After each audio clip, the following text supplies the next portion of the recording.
Okay, hello everyone.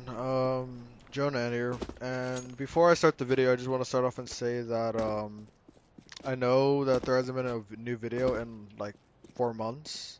That's due to the fact that I just felt like I lost my motivation for making videos, but I'm not sure whether the motivation is back now or I don't know. I just felt like making this informative video and everything I say in this video is based off my own thoughts and opinions. I'm not the best player of the game, so please don't judge me on what I say. Thank you. Enjoy the video. Hey guys, Jonan here with a new video. Today I'm here to talk about the recent new update Valve has released concerning the rifles, particularly the M4A4, M4A1S, and the AK-47. What I wanted to talk about them was what's new. So let's start with the AK. Now the AK, it's always been one of the most powerful rifles in the game, and that's why a lot of people favor T-side. So if we look at the recoil spray, we can see that the last few bullets of the recoil spray are just random now. They're just not necessarily random, just they're everywhere. So spraying is not so much a viable option as it was before last patch. So people are now going to start switching their playstyles and whatnot to like more of a bursting type or a tap mode. But me, I've always been a sprayer, and now this update comes out, and it didn't affect me that much. I feel like people exaggerate too much when it comes to this update. They think it changed the game entirely, unlike the winter update. Like the winter update, I mean, I'm sorry. Um, but in my opinion, a good thing with the AK now is that you can now tap faster. The recovery time is way quicker, such as I'll just spray down a wall there, and then I could just go back to spraying. So let's say you're controlling spray here. If you see another guy, control spray again. But as you can see, the second spray would be a lot more less accurate than it usually is. Like always, as it always has been. Um, Another thing with the AK is spraying is still good, but it would be at like ranges, certain ranges. So like let's put into a scenario here. You come out on the long, you see a guy sitting right here on ramp. You can pop flash if you'd like, see the guy, you'll probably get his attention, and then you'll start going for a spray. You'll just stand, maybe spray, and then some of these bullets will miss him, and that will give him time to turn around and react, and if he has good enough aim, just kill you. So what people now have to do when it comes to those situations is, yeah, you're gonna have to run up long and maybe just like line up the shot and just kill him immediately. Now, same goes for the M4A4 and the M4s in a sense, to be exact. I use the M4A4 in competitive play and scrims and whatnot, which I always enjoyed because I feel like it's exact counterpart to the AK, and the AK is my most powerful weapon when I play. So what's better than just having pretty much an AK in a sense on CT side? That's the most similar. That's why I use the M4A4. But after this update, it's been recently said that maybe new meta will be using the M4A1S because so it's been called a laser beam pretty much type of spray, where it's just direct on accurate. To my opinion, I say M4s are still preference on what you like to use. If you're more of an aggressive type player, go for the M4. And if you're more a passive type player, you like to hold sights, anchor them, then go with the A1S. Um, that choice is completely up to you. No gun is better than the other, even though the M4 does have extra bullets, but think about it, there's no gun that's better than the other. Each has their own advantages and each has their own disadvantages, such as accuracy, spray, ammo, you name it. It just depends on your playstyle and what M4 to use. Even with the new update in hand, which is I've already explained with the AK.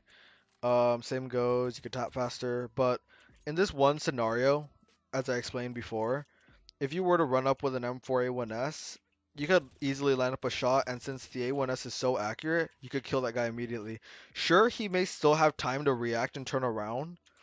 He'll still pop a couple shots into you, but maybe 8 times out of 10 you'll probably get that frag.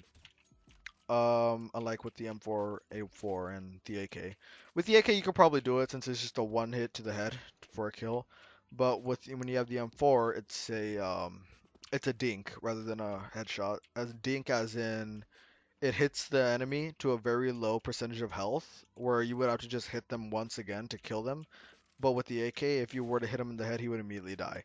This is something I feel like Valve needs to rework somehow, concerning CT and T side, because I feel like Valve, when they first threw this update into the bag, I don't think this was the finished product. I feel like there's a lot more to come with bugs and whatnot. But I feel like Valve could definitely like improve on this. M4 is still pretty good. M4A4 in my opinion for spraying. Spraying is still good, don't get me wrong, but you can always get better maybe results with the M4A1S if you wish for a more accurate gun. Now, another thing I want to talk about was how to keep your aim consistent.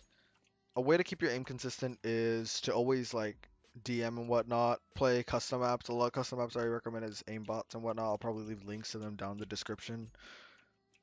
Um, I like to DM for at least 2 hours. I DM for 2 hours every day, just keep my aim consistent, make sure everything's in check before I play. And warm up, I'm a very warm up oriented player, so if I don't warm up, I will just play horribly. And that's a good way to keep your aim consistent, just a DM. Another way to keep your aim consistent is practice your movement. That's what I've learned in the past. Because let's say you're running out here as a T and you see a CT holding right there by Humvee. You could run down catwalk like this just to take the one-on-one, maybe kill him, but he will still have time to react to watch you run along and spray you as you run along, which will result in deadness in your case. That gunfight will not go in your favor. While someone with better movement, let's say someone with better movement has the same aim as you, he will most likely win that gunfight. As in, you come down, do a couple hops or something. Something just to mix around to make your opponent think like, what is he doing? And then you'll just key the frag.